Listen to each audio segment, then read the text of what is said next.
Hi viewers, কেমন আছেন সবাই? আজ আমি আপনাদের সামনে আবার with an exciting singer tip.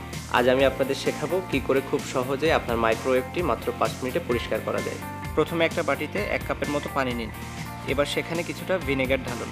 Overheated হয়ে যাওয়ার ঝামেলা এড়াতে বাটিতে একটা টুথপিক সোজা করে রাখুন। এবার বাটিটা ওভেনে দিয়ে 5 মিনিট গরম করুন। এর স্টিম ওভেনের গায়ে লেগে থাকা ময়লাগুলো নরম করে ফেলবে। সবশেষে একটা ভেজা কাপড়ের টুকরো দিয়ে ওভেনটার ভেতরটা মুছে ফেলুন।